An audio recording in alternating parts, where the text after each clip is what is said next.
All right, at this point, I realized my audio wasn't working with my microphone, but essentially, I was introducing this car one more time. This is my 2022 Hyundai Accent.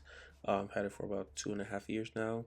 Um, I was doing oil change on it because the dealership was going to charge me $80 for that, but cost me $36 to get the oil filter and the oil itself. So I was introducing the car, and basically, we'll be going straight ahead to do the oil change. Over else mentioned that I sprayed my front grille black when it was chrome and black initially, but it's all black. But it has some root chips on it, so now it doesn't look too perfect. But enjoy the video.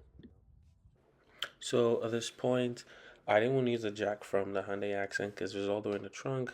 I always have my E39 jack in the back trunk of my trunk, and so I picked that up, and it's easier to use. It has like the old style swivel on the bottom, and it's easy to just wind it and jack the car up. I didn't want to use the one from the other car. Again, my audio went out, so I had to use my voice over. But essentially, I was telling everybody about how regularly I do my oil change and how easy it is to do. I realized I was going to jack the car up from the driver's side, which is a little further away from the oil pan, so I had to switch over to the left side.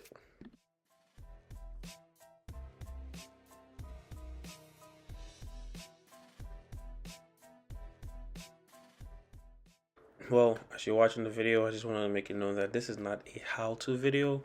I'm not teaching anyone how to do an oil change. I'm just showing everyone here how I do my oil change on my car. Well, both cars, but I'm doing one for this one more so than anything. But yeah, thanks for watching.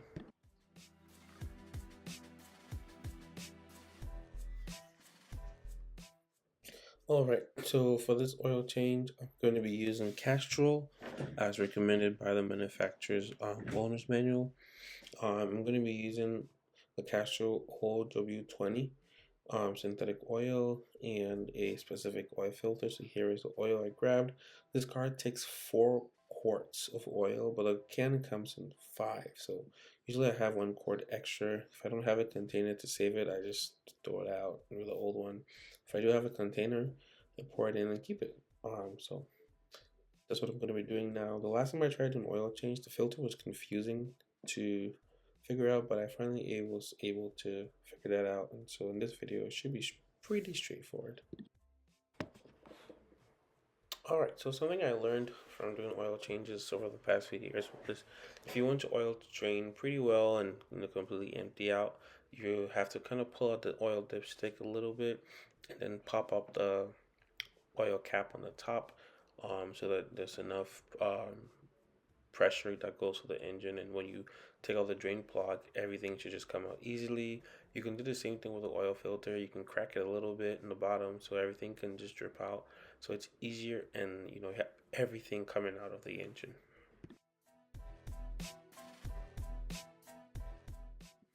All right, at this point I didn't grab my socket in time, so I had to go back and forth to find it. Finally found the right size, and we are able to go under the car and loosen out the drain plug.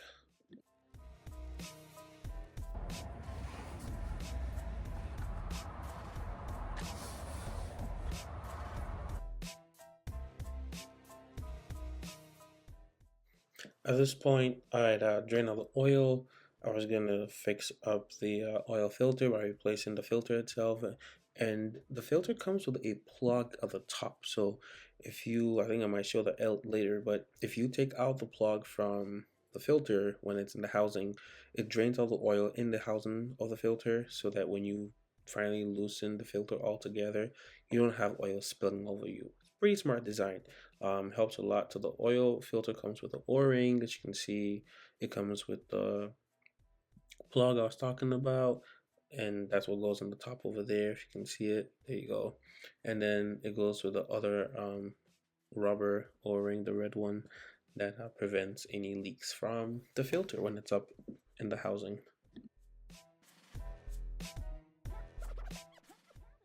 At this point, I also did not remember the socket I used to drain out the oil housing. Um, and so I had to like guess here and there, and I was able to find the right socket for it. But I think I also tightened it super hard the last time I did it in the summer, so it was cold today and it was just a little harder to take out. But eventually it came out. As you can take a closer look, there is a like, kind of clog right there. That's what I was talking about. So once you turn that plug, it drains the oil out. It doesn't make a mess, and then you can take out the oil filter pretty easily.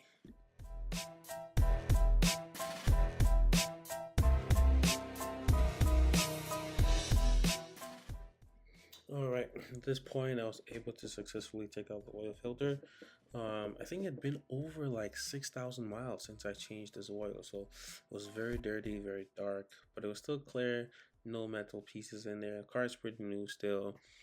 It just goes to work in here. So here's me taking it out. Don't worry about the paint on this car. I'm gonna change the paint on my E39 BMW. So I took out the oil. I had to drain some of the oil out in the bottom because it was like still like sitting over there. Changed everything over.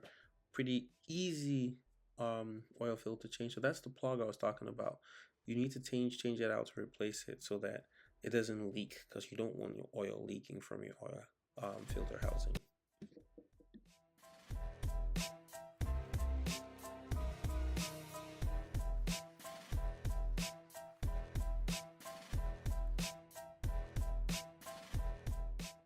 At this point, everything was pretty set up.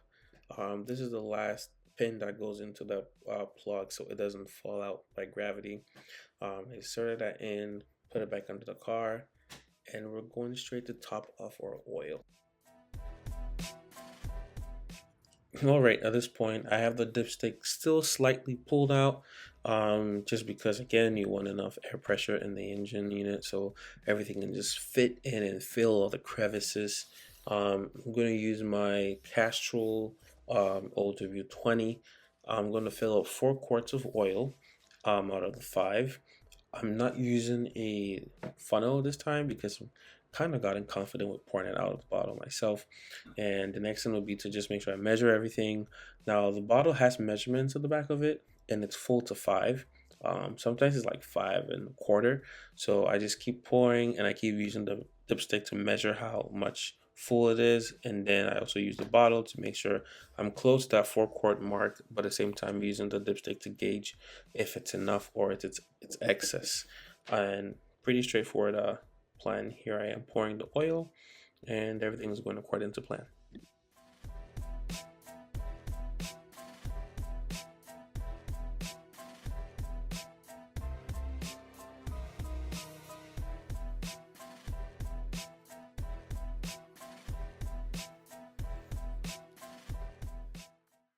All right, at this point, I realized I had the car still jacked up, so I brought the jack down so it's pretty centered and even. Because it was altering my readings. I kept realizing that it was reading that it was still was full, but it wasn't really full yet.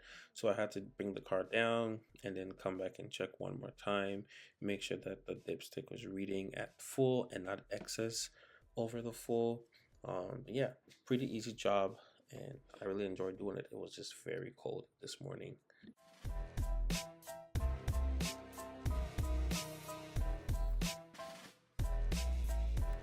All right. If you ever wondered what we do with the oil when we're done using it, usually you transfer. Should be about the same amount that goes into the bottle. So you just transfer everything back into the bottle, and you can take it back to like an AutoZone or like Riley's, any automotive store that would accept it. And I like this container because it has a it has a drain that fits into the bottle, so it should be able to pour it. And that should seal the deal. Now, I've actually broken this container.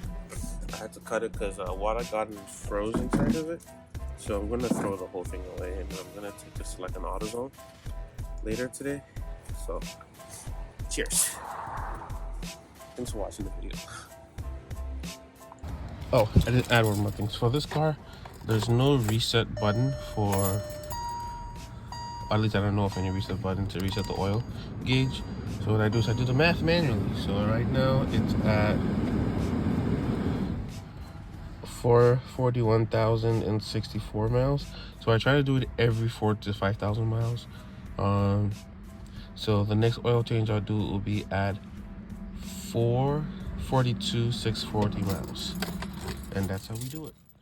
So later that day, I was working on my E39 540i. My headlights went out. I mean, my low beams, both sides went out, and my blinker from my driver's side went out. I replaced them last night or the night before, but they wouldn't work still.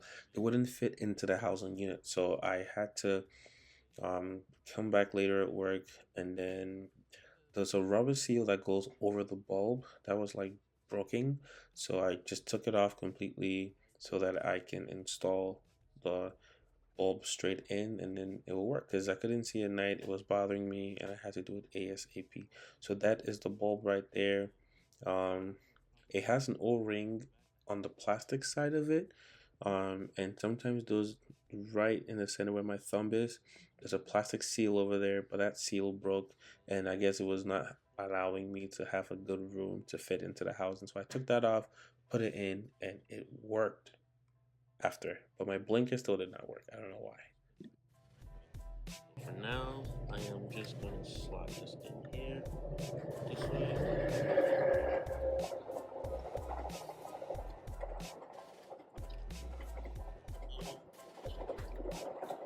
I'll just slide it in this way, and then maybe when it's a little bit warmer, I'll buy a proper seal for the headlight. So that's what I gotta do for now. So I finally installed the lights, and they're working now. As you can see, the ring light is on there, and then it's the low beam light. The low beam light, it's a lot better now. I can see on the ground. Before I couldn't see whenever I had it on. The next thing I gotta fix is my blinker. So if I move it to the left, it goes really fast until, and then if I go to the left, it's pretty slow. Now, if you come outside, the blinker does work on the side here and front, but it doesn't work in front. So yesterday, I went to the store and I got a bulb to replace it, but it wasn't working. So now I'm gonna have to make sure that the connections are right before. Alright, so after a few tries, my blinker from my driver's side was still not working. I tried to go in there to see what's going on. Still wouldn't work. Might have gotten the wrong voltage for the bulb, so I might try to figure that out later. The main headlights. So pull it out, and this is it. For some reason, it's not working. I don't know why, but I'm gonna try to see what the problem is.